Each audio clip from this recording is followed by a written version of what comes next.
Update terbaru dari serangan Epic Fury yang sudah memasuki pekan keempat atau sudah melampaui sebulan ini.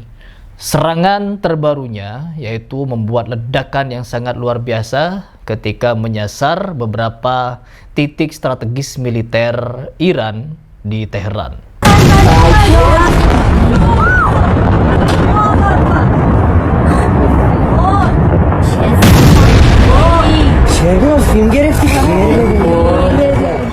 Dan hal itu juga diungkapkan oleh Brad Cooper, yang dimana dia menjabarkan beberapa serangan strategisnya yang presisi, dinamis, dan menaklukkan. Dan serangan itu sudah menarget kurang lebih sedikitnya 10.000 titik strategis dari Iran, yang dimana diantaranya 92% kekuatan laut Iran sudah mulai musnah. 88% lebih kekuatan tempur daratnya juga sudah mulai melempah. Makanya dari itu, Amerika sudah mengerahkan setidaknya 50.000 personel angkatan darat ke Iran. Dan mereka sekarang sudah melakukan operasi, dan mungkin ketika kalian nonton video ini, operasi besar-besaran dan penaklukan besar-besaran sudah terjadi di sana.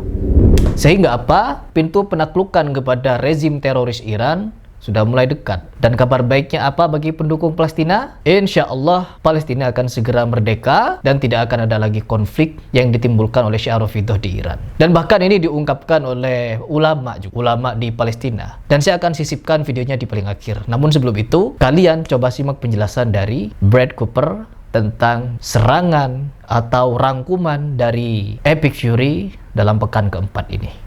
Hai, saya Laksamana Brad Cooper, Komandan Komando Pusat AISK Awas, hadir dengan pembaruan kelima saya tentang Operasi Epic Fury. Kami telah memasuki minggu keempat kampanye ini dan tetap berada pada jalur atau bahkan lebih cepat dari rencana dalam mencapai tujuan militer yang sangat jelas, yaitu menghilangkan kemampuan Iran untuk memproyeksikan kekuatan secara signifikan di luar perbatasannya. Pasukan AES telah menyerang lebih dari 10.000 target militer. Faktanya, kami baru saja menghantam target Iran yang ke-10.000 beberapa jam yang lalu. Serangan presisi kami telah melumpuhkan pertahanan udara Iran, dan penerbangan tempur kami di atas wilayah Iran memberikan dampak nyata. Berikut beberapa contohnya. Selama beberapa dekade, kapal perang Iran telah berkeliaran di perairan regional, mengancam dan mengganggu pelayaran global. Namun masa-masa itu telah berakhir, karena kami kini telah menghancurkan 92% kapal terbesar Angkatan Laut Iran. Mereka tidak lagi berlayar. Penilaian operasional saya adalah mereka kini kehilangan kemampuan untuk memproyeksikan kekuatan laut dan pengaruh di kawasan ini serta di seluruh dunia. Seperti yang telah kami soroti sebelumnya, tingkat peluncuran drone dan rudal Iran turun lebih dari 90%, yang berarti kemampuan mereka untuk menyerang pasukan Amerika dan tetangga regional berkurang drastis. Dan kami tidak hanya secara signifikan menurunkan kemampuan angkatan laut, drone, dan rudal Iran, kami juga telah melenyapkan kemampuan rezim tersebut untuk membangunnya kembali.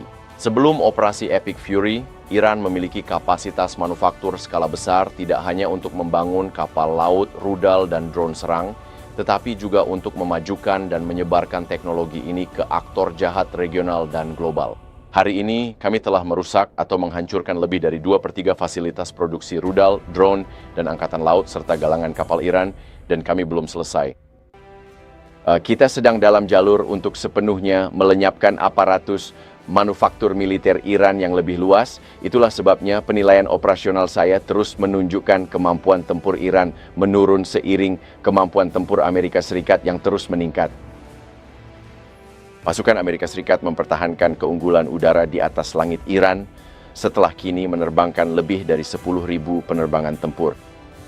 Seperti yang saya sebutkan dalam pembaruan terakhir saya, kapal tanker pengisian bahan bakar memperluas jangkauan kita, dan pesawat tempur serta pengebom melancarkan serangan tepat terhadap sasaran utama kita.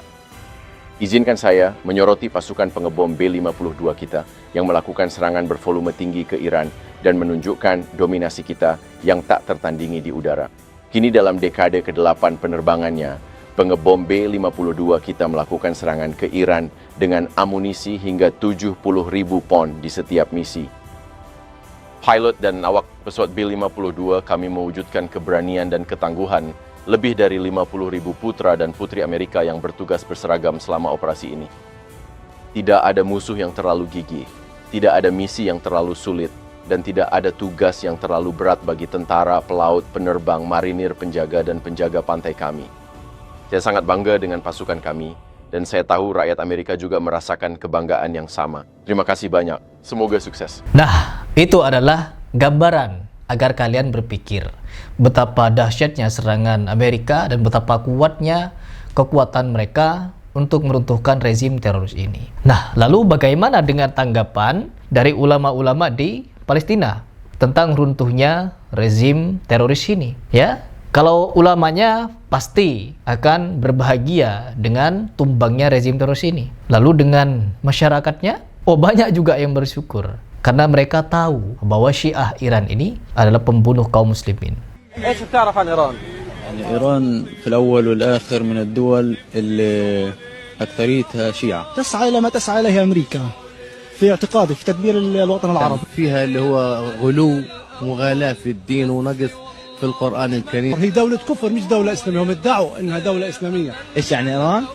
داعمة الإرهاب الشيعي العلوي في سوريا ضد المسلمين السنة. إيران هي اللي بتقتل المسلمين. ايش يعني شيعة؟ هم بقدسوا الأئمة وبقدسوا بيعتقدوا إنه الإمام بمنزلة الأنبياء والرسل ومن الصالحين، وبيعتقدوا إنه الأنبياء الإمامة أحد أركان الإسلام. ويعني في عندهم عقائد كتير غلط، في اعتقادي يعني لهم كفار. الشيعة هي فرقة أخرجها علماء المسلمين من دائرة الإسلام. عندهم معتقدات غير الدين الإسلامي الحنيف يعني. الولي يعني هو أعداء الصحابة أبو بكر وعمر وعثمان.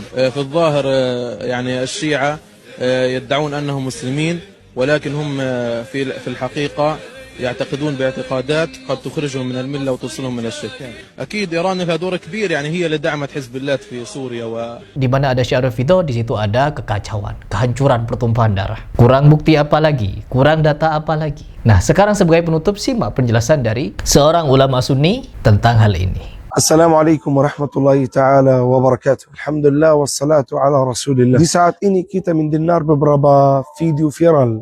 Mereka katanya Khomeini itu seorang syahid. Mohon maaf, saya dari Palestina, saya dari Gaza, dan saya dari Islam. Itu lebih aula, lebih afdal. Saya dari aqidat Ahlus Sunnah wal Jamaah. Jadi kalau kita dari aqidat Ahlus Sunnah wal Jamaah, di dalam aqidat kita nggak boleh katanya untuk yang seorang dari manhaj kita, dari aqidat kita, nggak boleh yang kita katanya untuk beliau seorang syahid. Bagaimana kalau dia bukan dari manhaj kita? Mohon maaf, kalau ada orang bantu kita, nggak harus yang saya katanya ini seorang syahid karena dia bantu saya. Mohon maaf juga, kalau Netanyahu itu Parashidin Zionis Yahudi, dia bunuh dari anak-anak Palestina 100.000 orang menjadi syahid sampai saat ini. Kita juga jalan lupa. Ada 1 juta lebih dari anak-anak kita, dari keluarga kita di Suriah juga. Mereka udah menjadi syahid di bawah tanah Imam Khomeini itu. Jalan lupa juga di Irak. Ada 1 juta lebih juga. Mereka udah mati syahid di bawah tanah Imam Khomeini itu. Mohon maaf, maksud saya dari video ini, kita berhenti aja. Jangan berlanjut. Kalau kita berdoa, doa ini aja. Allahumma ashghil adh-dhalimin bil-dhalimin wa akhrijna min bainihim salimin ghalimin. Kalau Palestina itu tanah Syam, Suriah itu juga tanah Syam. Kalau ada banyak orang menjadi syahid di Palestina, ada banyak juga orang menjadi syahid di Suriah.